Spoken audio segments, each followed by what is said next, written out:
하나님의 말씀 이사야 28장 1절에서부터 13절까지 말씀입니다.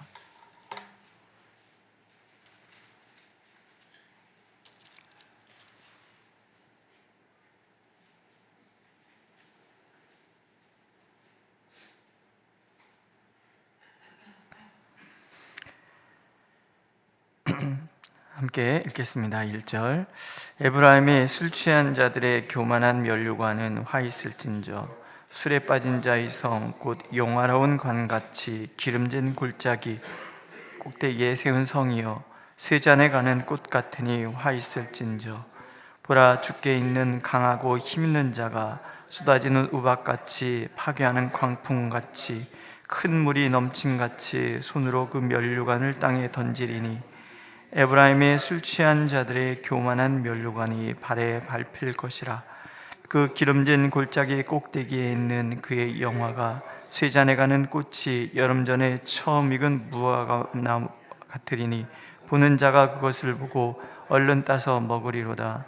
그날에 만군의 여호와께서 자기 백성의 남은 자에게 영화로운 면류관이 되시며 아름다운 화관이 되실 것이라. 재판석에 앉은 자에게는 판결하는 영이 되시며 성문에서 싸움을 물리치는 자에게는 힘이 되시리로다. 그리하여도 이들은 포도주로 말미암아 역걸음치며 독주로 말미암아 비틀거리며 제사장과 선지자도 독주로 말미암아 역걸음치며 포도주에 빠지며 독주로 말미암아 비틀거리며 환상을 잘못 풀며 재판할 때 실수하나니 모든 상에는 토한 것 더러운 것이 가득하고 깨끗한 곳이 없도다. 그들이 이르기를 그가 누구에게 지식을 가르치며 누구에게 도를 전하여 깨닫게 하려는가? 젖떨어져 품을 떠난 자들에게 하려는가? 대저 경계에 경계를 더하며 경계에 경계를 더하며 교훈에 교훈을 더하며 교훈에 교훈을 더하되 여기서도 조금 저기서도 조금 하는구나 하는도다. 그러므로 더듬는 이슬과 다른 방언으로 그가 이 백성에게 말씀하시리라. 전에 그들에게 이르시기를 이것이 너희 안식이요 이것이 너희 상쾌함이니 너희는 곤비한 자에게 안식을 주라 하였으나 그들이 듣지 아니하였으므로 여호와께서 그들에게 말씀하시되 경계에 경계를 더하며 경계에 경계를 더하며 교훈에 교훈을 더하며 교훈에 교훈을 더하고 여기서도 조금 저기서도 조금 하사 그들이 가다가 뒤로 넘어져 부러지며 걸리며 붙잡히게 하시리라. 아멘. 하나님께서 아브라함을 택하실 때 놀라우신 계획을 들려주시지요. 땅의 모든 족속이 너로 말미암아 복을 받으리라. 온 인류를 사랑하시는 하나님의 마음이 아브라함의 후손들을 통하여 온 세상에 그렇게 드러날 것이고 그 결과 온 인류가 하나님께 구원을 받아서 진정한 복이 되는 계획을 이루실 것이다 약속하시는 거지요. 그러니까 이스라엘 백성들은 하나님의 그 뜻을 이룰 하나님의 백성이고 제사장 나라인 것. 세상과 하나님 사이에 서서 정말 이 세상에 복을 주고 그 다음에 이 세상의 모든 죄악을 끌어안고 하나님 앞에 회개해서 하나님의 심판을 가로막는 그런 제사장의 역할을 감당해야 했단 말이죠. 그런데 이스라엘 백성들은 참 무던히도 하나님을 거역을 합니다. 모세가 신명기에서 이렇게 단식하잖아요. 네가 애굽 땅에서 나오던 날부터 이곳에 이르기까지 늘 여호와를 거역하였다. 늘 하나님을 거역하는 사람들이 이스라엘이고 그 후손들이라는 거예요. 거역하고 또 거역하던 그 삶이 결국은 멸망으로 귀결되고 마는 거죠. 에브라임은 북이스라엘을 지칭을 합니다. 왜냐하면 여로보암 1세가 에브라임 지파였기 때문에. 그래서 남유다를 다윗이라고 얘기한다 그러면 북이스라엘을 에브라임으로 이렇게 지칭을 해요. 하나님께서는 그 북이스라엘의 지도자들을 술 취한 자들의 교만한 면류관이다 이렇게 말씀하세요. 우리가 아모스서를 읽어가다 보면 얼마나 그 시대가 타락했는지 그 시대상을 이렇게 막 보여요. 정말 하나님 앞에 무엇 하나 옳은 것 없이 그렇게 타락한 그들, 무엇보다도 지도자들의 모습이 쾌락에 취한 모습, 술 취한 자들처럼 정신을 잃은 사람들, 이건 어쩌면 독주를 마시고 바알을 숭배하던 모습을 묘사하는 것이기도 해요. 하나님을 떠난 거예요. 영화로운 관같이 기름진 골짜기 꼭대기에 이 도성이, 사마리아 성이 있어요.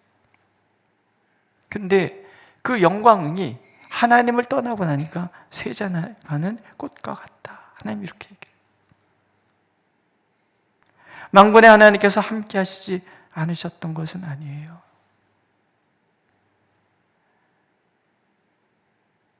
남은 자들에 대한 약속이기도 하지만 하나님이 택한 자들에게 하나님 이런 약속을 하신 거예요. 재판석에 앉은 자를 위해서는 판결하는 영이 되어 주셨고, 성문에서 싸움을 물리치는 자에게는 힘이 되어 주셨어요.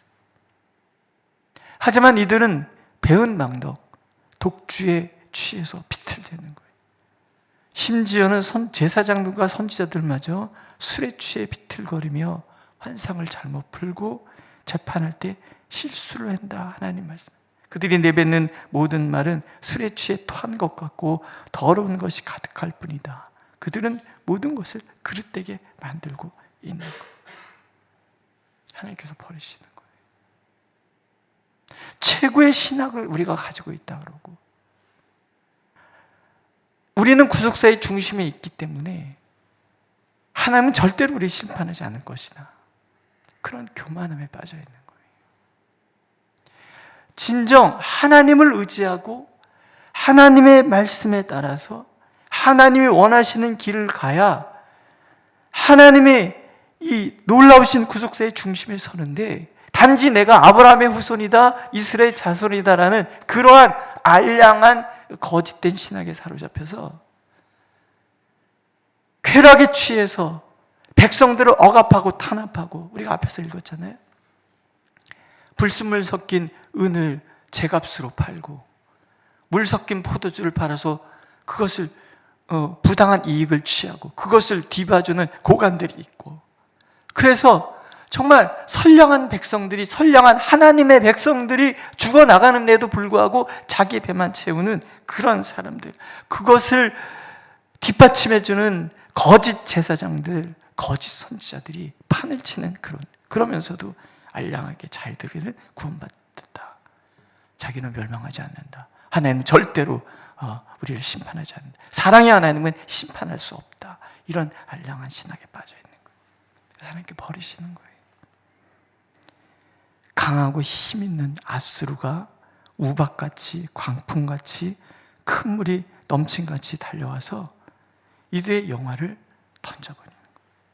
영화는 온데간데 없이 사라지고, 하나님을 거부하던 그들의 교만은 발에 짓밟히고, 그들의 신학은 참으로 쓰레기 같은 신학이라는 것이 드러나고, 마치 처음 익은 무화과를 사람들이 냉큼 따먹는 것처럼 속수무책 당하는 그런 신사가 되어 버립니다.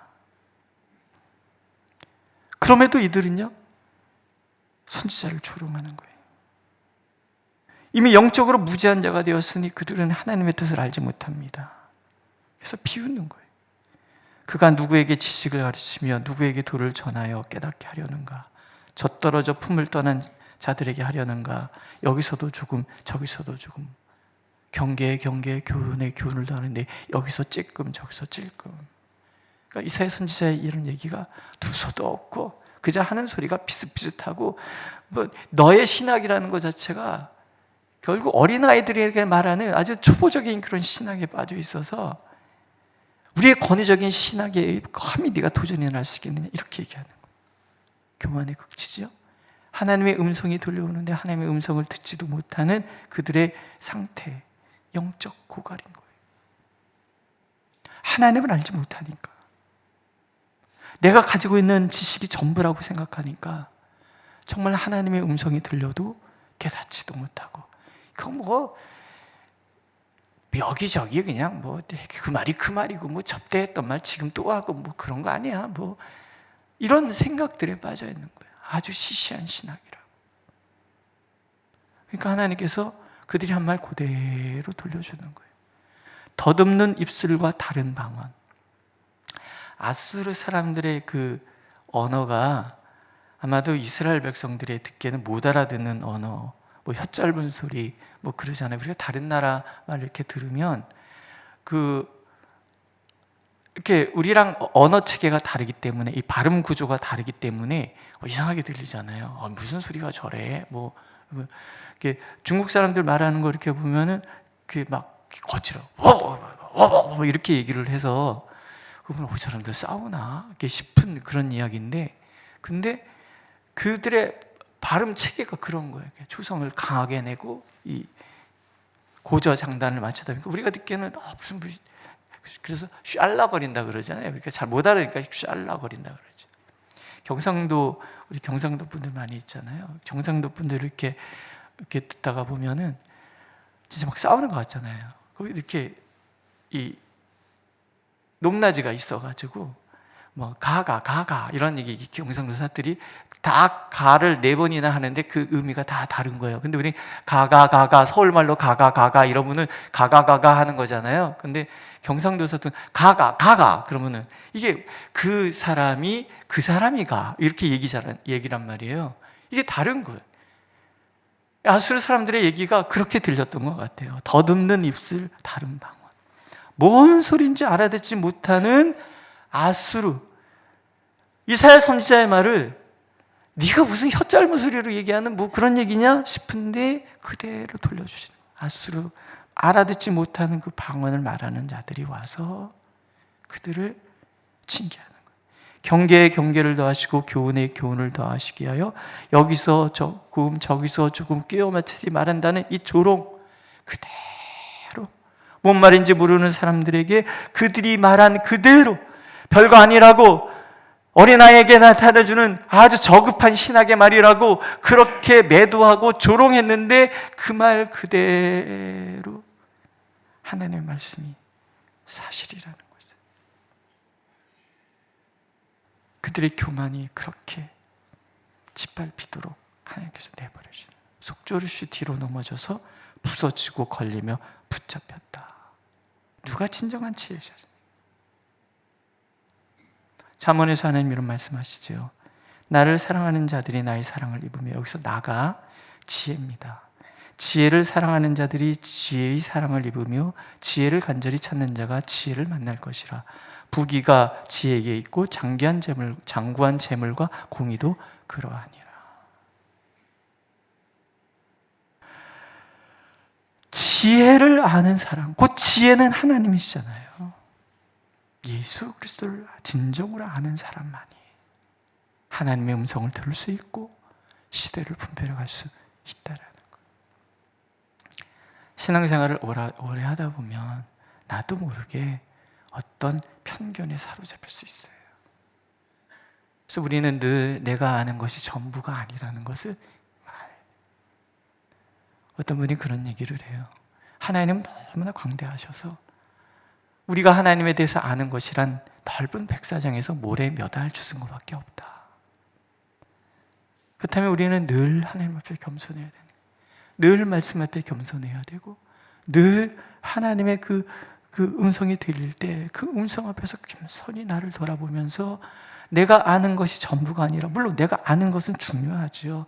여기에 더해서 또 다른 하나님의 그 말씀을 귀 기울이고 그 뜻을 따라가도록 하나님을 의지해야 되는 거죠. 그래도 희망은 있어요. 그날에 만군의 여호와께서 자기 백성의 남은 자에게, 이 남은 자가 되게 중요한 거예요. 어떤 교만이 아니라 겸손히 하나님을 바라보는 그런 사람. 우리 새로 등록하신 분 중에 한 분이 하얼빈에 사시다가 북경에서 큰 사업하시다가 한국에 오셔갖고 이렇게 사시는 분이 등록하신 분이 있어요. 이제 신방 가서 얘기를 그렇게 듣는데 정말 순수하게 하나님 만난 이야기를. 그 나라는 큰 교회가 없잖아요. 이제 가정교회, 진짜 가정교회, 이게 삼자교회라고 있어요. 그 정부에서 인정하는 그런 교회, 뭐 그런 것도 있지만 정말 순수하게 모이는 그 가정교회들이 있어요. 가정교회에서 하나님 만난 이야기를 막 들려주는데 굉장히 순수한 6시에 예배가 시작되면 12시에 끝난대요. 우리 아마 기절할걸요. 제가 1시간 예배 드리는데도 5분만 늦어도 막 뭐라 그러시는 분들 많은데 6시 시작해서 12시 예배가 끝나는 거예요. 12시 예배 끝나면 그 동네 사람들 하도 험해가지고 오토바이 타고 이렇게 스쿠터 타고 이제 집에를 와야 되는 굉장히 겁이 난다는 거예요. 근데 어느 날은 예배를 마치고 있는데 하나님 오늘 돌아가는 길 함께 해주세요. 그러고 스쿠터를 탁 타고 가는데 뒤에 트럭이 따라오는데 그 깜깜한 밤에 빛을 쫙 비춰주는데 빨리도 안 가고 지나가지도 않고 자기들을 따라오면서 이렇게 쫙 비춰도 집 앞에 올 때까지 비춰주고서는 차가 씩 가는데 그런 얘기를 해요. 하나님께서 그 밤에 저에게 빛을 비춰주셨다고. 아니 뭐 트럭이 쫓아오다가 스쿠터 너무 천천히 가니까 따라온 거지, 그렇게 얘기할 수 있죠. 그러나 정말 우리가 처음 하나님 만났을 때 뭐라고 그랬어요? 별거 아닌 것도 하나님이 하셨습니다. 하나님이 하셨습니다. 하나님이 하셨습니다. 그렇습니까? 어느 날인가부터 뭔가 좀 알기 시작하면서부터는 별거 아닌 것 같지, 별거 아닌 것 같지. 그래서 우리 은혜라는 찬양을 좋아하는 이유가 모든 것이 은혜, 은혜, 은혜. 내가 순수한 신앙의 자리로 돌아간다는 것은 다른 거 아니에요. 모든 것이 하나님의 은혜임을 알고 모든 순간에 하나님의 음성을 듣고 모든 순간에 하나님을 찾는 삶을 살아가는 것, 그게 순수한 신앙이고 하나님께서 원하시고 이들이 바로 하나님의 남은 자들이라는 거예요. 독주에 취하지 않고 하나님 자체가 참으로 전부인 사람들, 그 사람들에게 하나님께서 이렇게 얘기하시잖아요. 그날의 만군의 여호와께서 자기 백성의 남은 자에게 영화로운 면류관이 되시며 아름다운 화관이 될 것이라. 하나님께서 영화로운 면류관을 씌워주신다는 것이 아니에요. 아름다운 화관을 씌워주신다는 것이 아니에요. 하나님이 영화로운 면류관이 되어주셨고 하나님이 아름다운 화관이 되어주신다는 거예요. 하나님 자체가 나의 영광이에요. 하나님 자체가 나의 아름다운 기쁨인 거예요. 하나님이 나의 영광이 되어주시는 거예요. 온 세상이 감당치 못할 그 영광을 내가 쓰고 내가 누리도록 하나님 만들어주시고 누구보다도 아름다우신 하나님께서 나의 아름다움이 되어주시고 나의 기쁨이 되어주시는 거예요. 전심으로 하나님을 바라는 사람들, 하나님 앞에 그렇게 순수한 신앙을 유지하는 사람들, 그들은 하나님 밀실에 보호하여 주시고 하나님께서 그들의 면류관이 되어주시고 하나님 당신이 면류관이 되어서 함께 하신다. 이런 얼마나 멋지고 아름다운, 우리가 하나님을, 예수를 믿는다는 것은 그런 거라는 거예요. 그러므로 우리가 할 일은 한 가지죠. 겸손인 거예요. 순결한 거예요. 하나님만 바라보고 하나님의 말씀 앞에. 그래서 저도 요즘 말씀을 읽으면서 이렇게 울고 감동받았던 그 시절을 다시 한번 생각하면서 말씀을 읽으려고 이렇게 애를 씁니다. 문득문득 들려온 그 하나님의 말씀, 깨달아지는 말씀, 그것을 누리기 위해서 오늘도 하나님께서는요, 겸손히 하나님을 바라보는 이들에게 지혜를 채워주시고 겸손히 하나님을 의지하는 자들에게 힘이 되어주시겠다고요. 마침내 하나님께서 영광의 면류관이 되어주시고 하나님께서 아름다운 화관이 되어주신 그런 삶을 우리가 살아가기를 원하시는 거예요. 오늘 그 복을 누리시기를 축복합니다. 기도하겠습니다.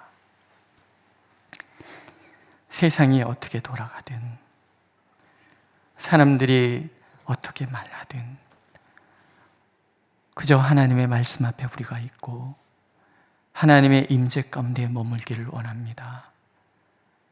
하나님 떠나가면 아무것도 아닌 것을 알기에 전심으로 주님을 바라보오니 설령 우리가 부족할지라도, 설령 우리가 하나님의 뜻에 부합하지 않는 삶을 살아간다 할지라도 주여 불쌍히 여기시고 용서하여 주시고 우리를 품에 안아 주시고 참으로 하나님의 자녀로서 이 땅을 살아갈 수 있도록 인도하여 주옵소서.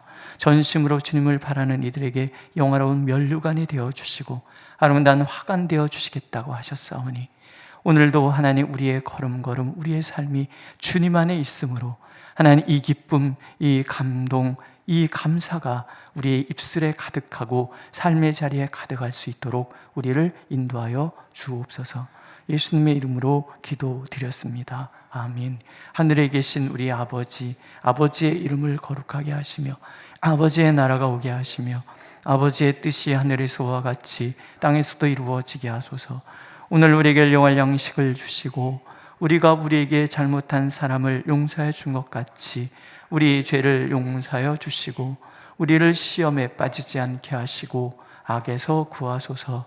나라와 권능과 영광이 영원히 아버지의 것입니다. 아멘.